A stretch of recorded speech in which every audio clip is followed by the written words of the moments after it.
Welcome back. This is Hautmess Hotline. I'm your host, Wynter Heat. And today we have a very hot topic. Not only is it hot, but it's a whole lot of hot mess. And so today the subject at hand that we will be discussing is parents providing toxic parenting at best. Let's just start off by talking about my relationship with my father. Now, my father is an old school man. First of all, I'm from the South. I'm from Texas, born and raised. Oh my God. Damn, is this shit hot. All right. So let's just see here. I mean, it's kind of an interesting subject. It's very embarrassing, but it's also very real. Messy and fucking deep. What's up, y'all? And now I'm going to go ahead and jump on a very popular subject that has been trending the last couple of weeks. I've been attempting to work on this said podcast. However, life happens and it is Mercury retrograde after all. Anyhow, other than excuses, I'm just ready to go ahead. Let's go ahead and talk about toxic parenting. Now, I have parents. I'm a woman. I used to be a girl. I have two fathers, a mother, and I don't want to say a slew of stepmothers, but I've definitely had my fair share. So, the point is, we're talking about T.I. and his daughter, Deja. So, if you guys have not already heard, which I'm sure you have, it has been run into the ground. I mean, relentlessly. But it's kind of one of those subjects that I don't know when this will die down or go away. It will eventually. However, it's a deep subject.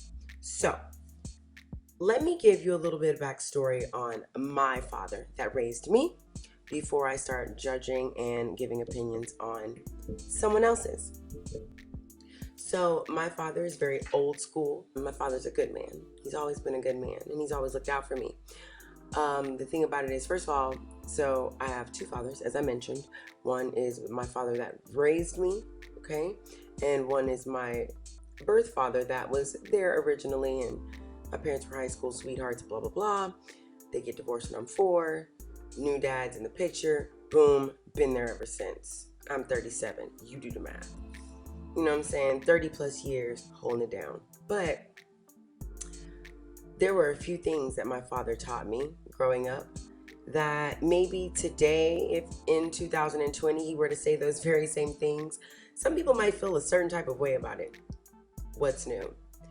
I remember at one point my father told me, like, first of all, my father's always very honest. He's always been very honest and at my best interest and always with intention of teaching me something and providing me with something, but letting me know what it is he's providing me with.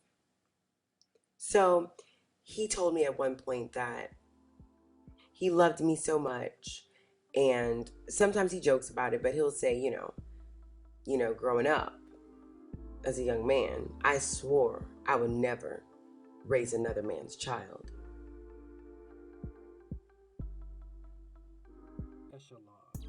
Well, I mean, even the kings wanted to be the first to penetrate the virgins, right?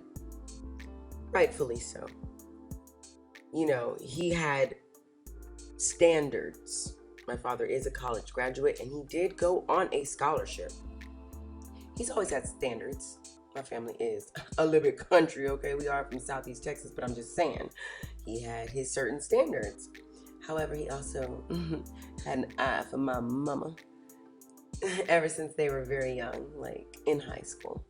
So anyhow, some way, somehow, the word got back around to my dad, and that my mother and my birth father were getting a divorce. And my mother being the popular first of the first, who is the who, just being the most perfect woman that she was. You know, all district wide receiver. Wow, that's my brother. Sorry, my family has so many accomplishments. That sounds really lame. My mom did go to state and track. She was who's who among American students. She was the first black homecoming queen at her school. She was in a cavalcade parade. She was in calendars. My mother was Miss Port Arthur, Texas. Hold it down. Okay. There was only 3 high schools back then.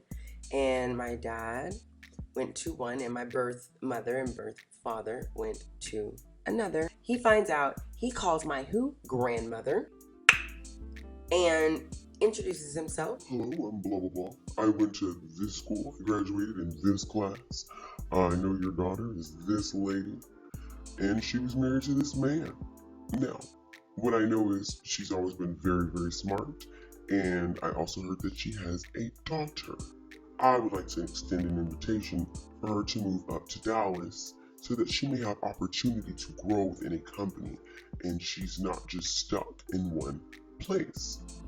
My grandmother thought it was a great idea. I guess she passed the message on over to my mom. They end up making it happen. My mom goes to visit. So long story short, that's kind of how it came to be. Cat got your tongue? No. I bet. I mean, my mama is still the shit. Don't even play. My dad is too. Actually, all my family. Everyone's pretty good looking. But whatever. That ain't the point. The point is, this man told me to my face. Now, some people might consider that cold. How could you tell a child you would never raise another man's child or something? Now, I'm not saying that everybody should be handled the same way that I was handled. I'm a very unique case. Very unique individual. I'm also the reason my father said it. Why he married my mother. He knew she needed some help. And he knew I was a badass motherfucker. So, I wasn't bad, like horrible bad, but just like a little bit rambunctious, super hyper, a lot of energy as always. And that would be a lot for my mother to handle. Oh, look at him being so kind. So, anyhow, that was one of the things my father told me that maybe some people might not find okay. Another thing was when I was about 7 or 8 years old, I was getting ready to go outdoors to play, climb some trees and shit. And I'm like, all right, gotta go. Bye. You know, and my dad's like, hold up. I'm like, yes. I used to get in trouble a lot too. This is kind of around that time when it started, actually. And he said, I need to holler at you real quick. My father used to talk to me like I was definitely an adult, but I used to act like I was one. Not that I was an adult, but like, you know what I mean? You know the children that you don't talk to them like a baby. You don't. They're ready for the next step. He knew, oh, this bitch ready to go leaps and bounds. But you got the quantum jumping going on, bitch. Well, let me holler at you. I'm 7 or 8 years old. I'm just trying to go climb a tree. I'm thinking I'm in trouble. I'm like, what did I do? He's like, nothing, I just need to talk to you. I'm like, okay. And I'm thinking like, what's up? But of course you can't be a smart ass. I'm like, okay. And he's like, listen, I know that you like boys.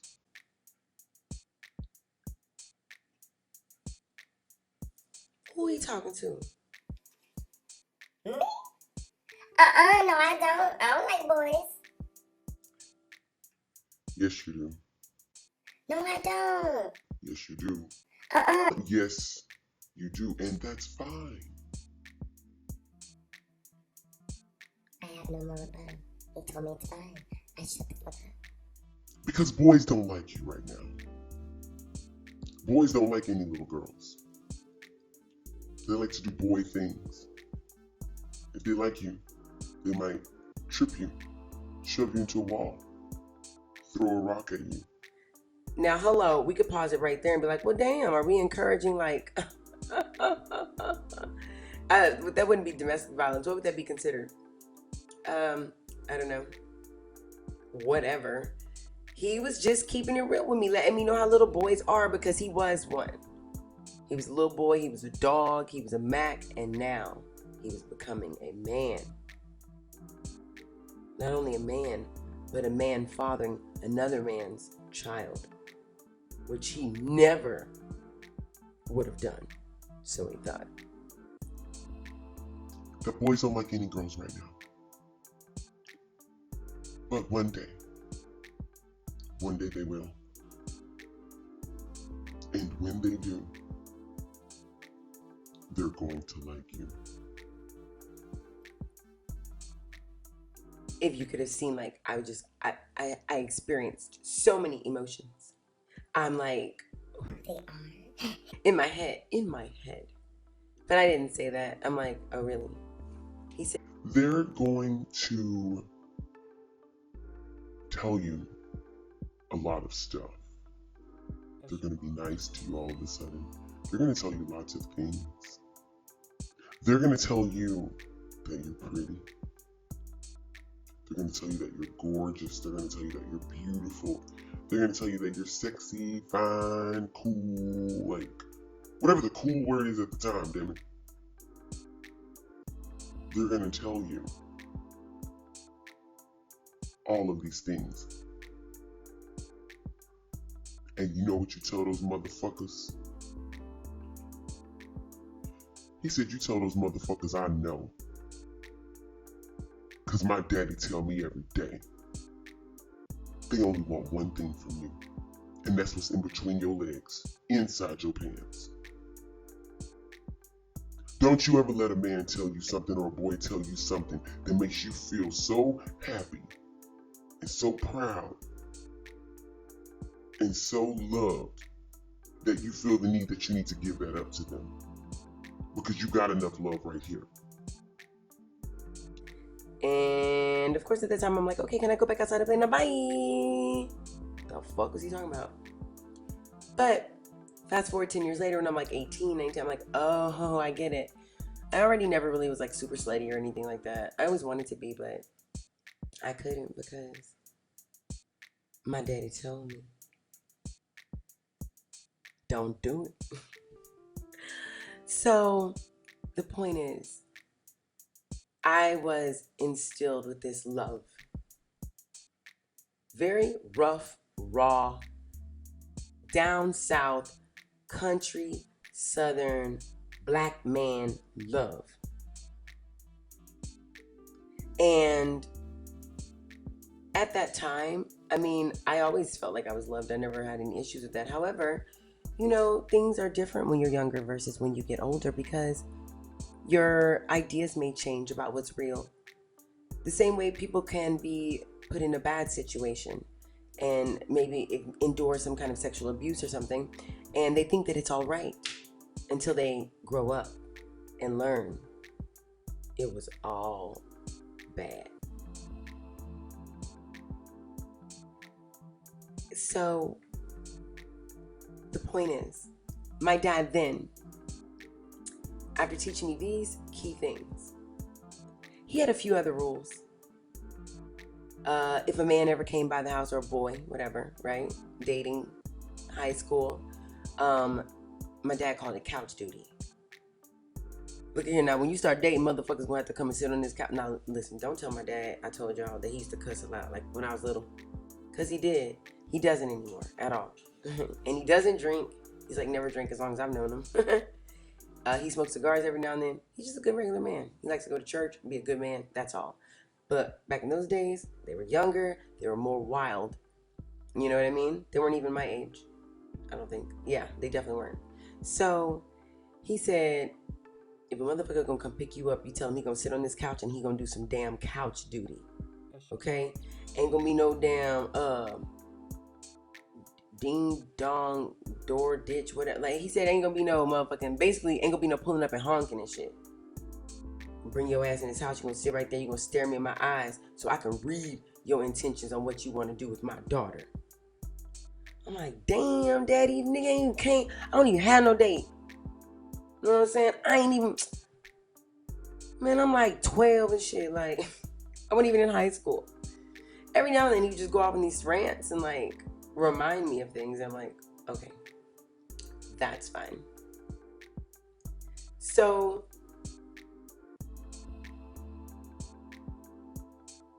I believe that my father was a good man and is a great man and did the best he could raising another man's child. But I'm his now, so. But, the interesting part is he told me something when I was younger.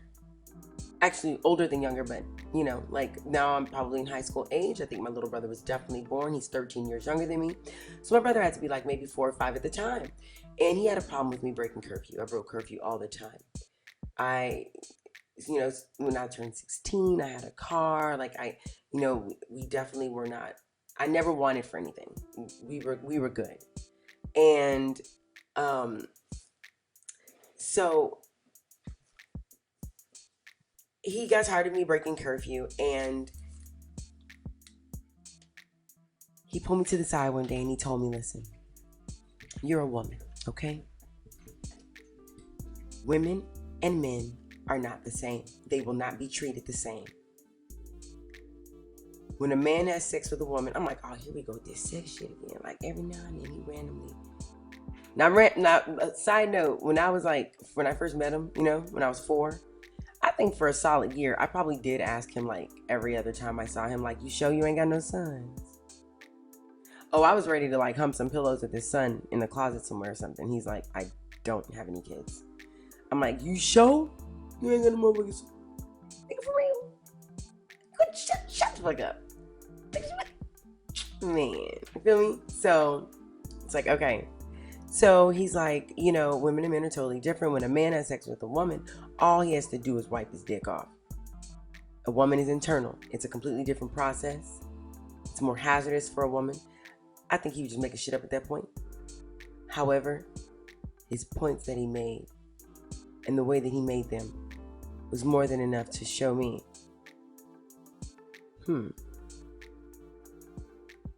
men cannot get STDs. And, okay, all of it just sounded bad to me.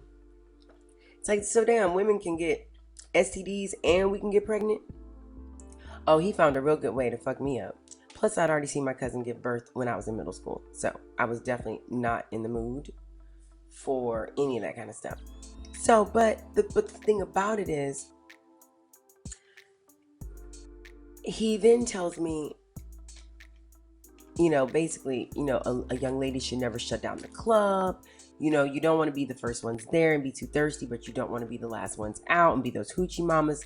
Nothing is open after a certain time other than legs and liquor stores or some country ass saying. But there's one other thing that he told me in particular that stood out. And he told me, listen, when your brother is of age to drive, do you think I'm gonna care? Do you think I'm gonna care if he makes it in the house? Do you think he's gonna have a curfew?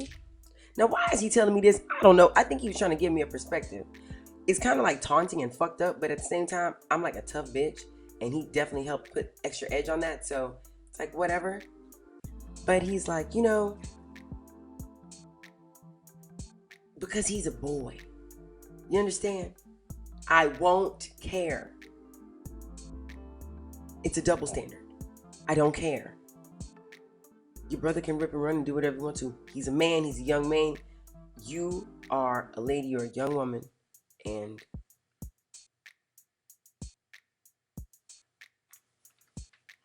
you cannot do what men do. Not if you want to be well respected. Not if you want to grow up and live happily ever after. Not if you want to have a husband and kids. I'm like, oh my God. Every time you talk about sex, like the kids thing is like terrifying to me. I'm like, okay, so if you're trying to stop me from having sex, like I already don't fuck like that. So good job, I guess. So with that being said, I feel like that helped my life because of my attitude and my personality. I'm a smart ass little bitch.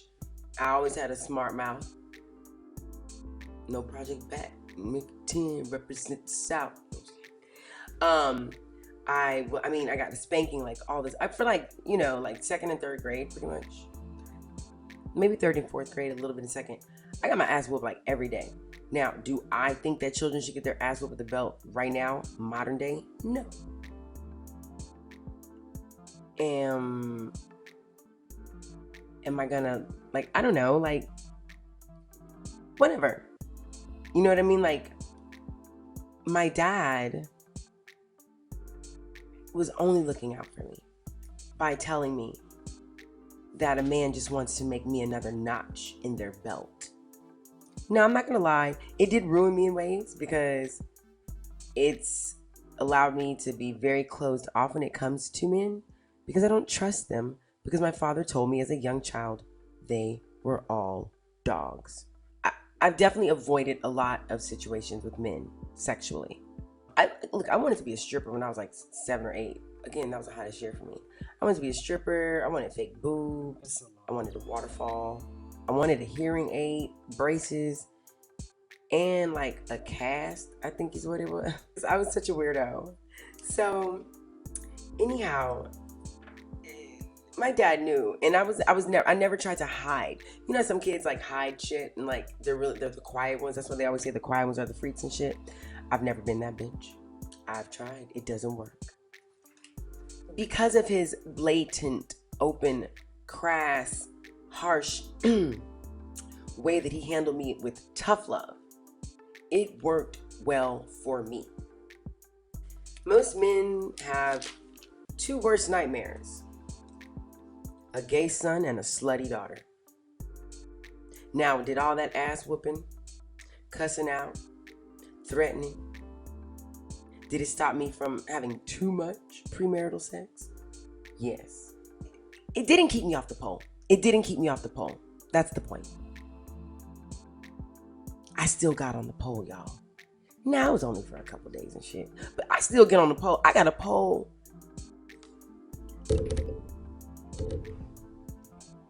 I got a pole in my living room written at.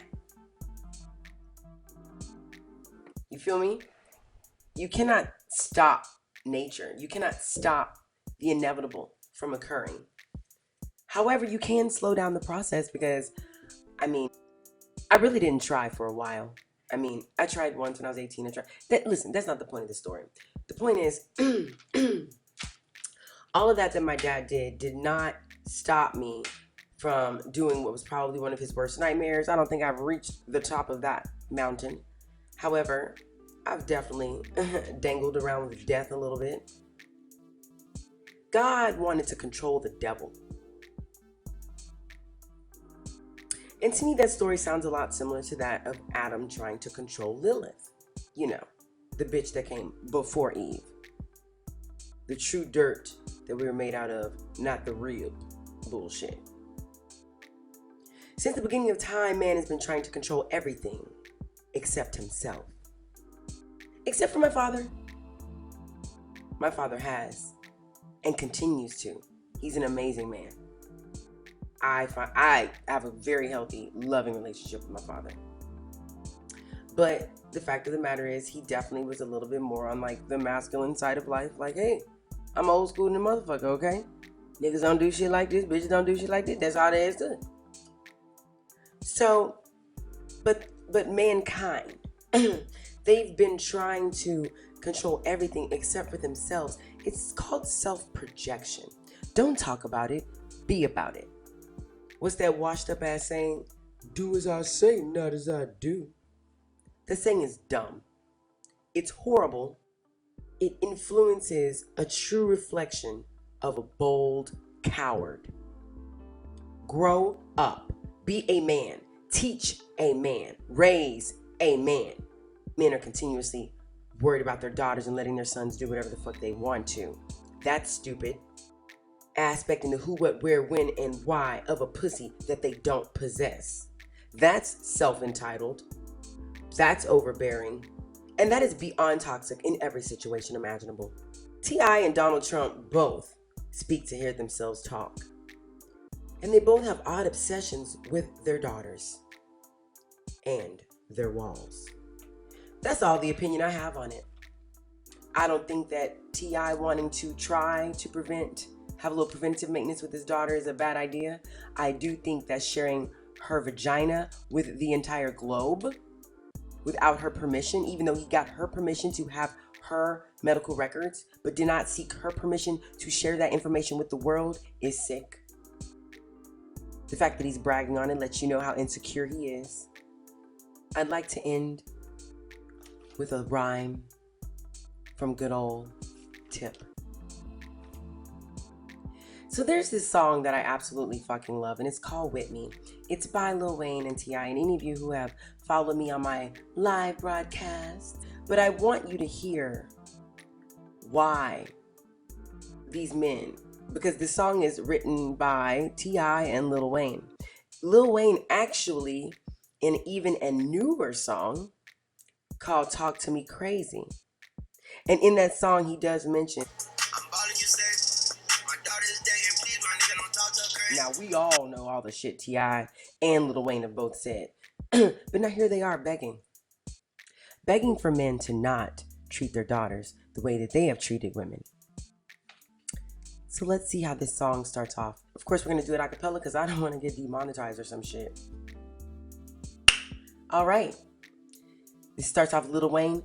Bitch, put my dick in your face. Put my gun in your purse. Put my work in your pussy. Bitch, don't come on to work. Pass the weed to the slimes. These niggas greener than lime. So many knots in my pockets. Them bitches need a massage. I'm so New Orleans regardless. Got bitches falling like August. Could sell bullshit to a Taurus. My bitch is badder than me. Call that Adam and Eve. I do tricks on my skateboard and not up my sleeve. I kiss your bitch on the neck. Shoot your man in the head.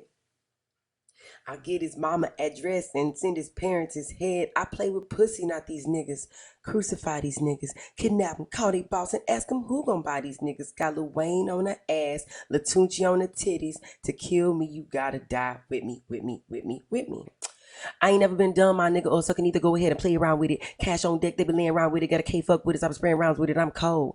Don't believe me, just ask your bitch. I swear she know her legs up, how she spread ego and then took in my big ego. Don't keep no niggas who be gossiping with me looking for your bitch, and she probably with me, with me, with me, with me. So he definitely doesn't want his daughter to be one of those bitches, I'm guessing.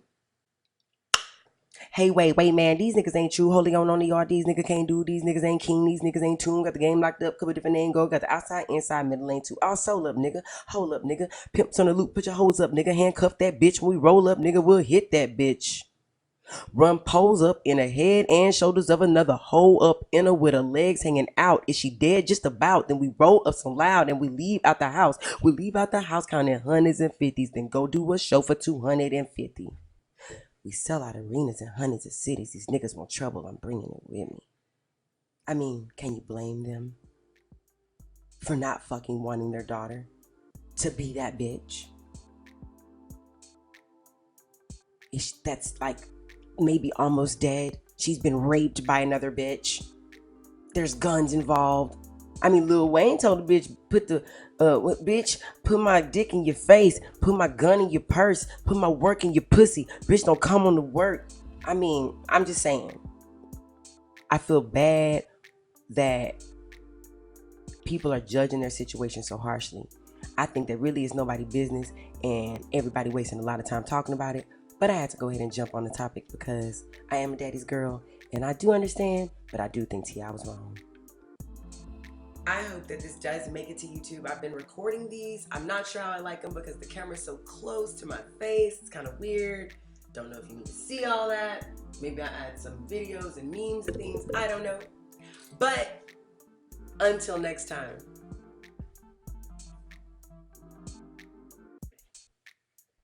Pimp tight.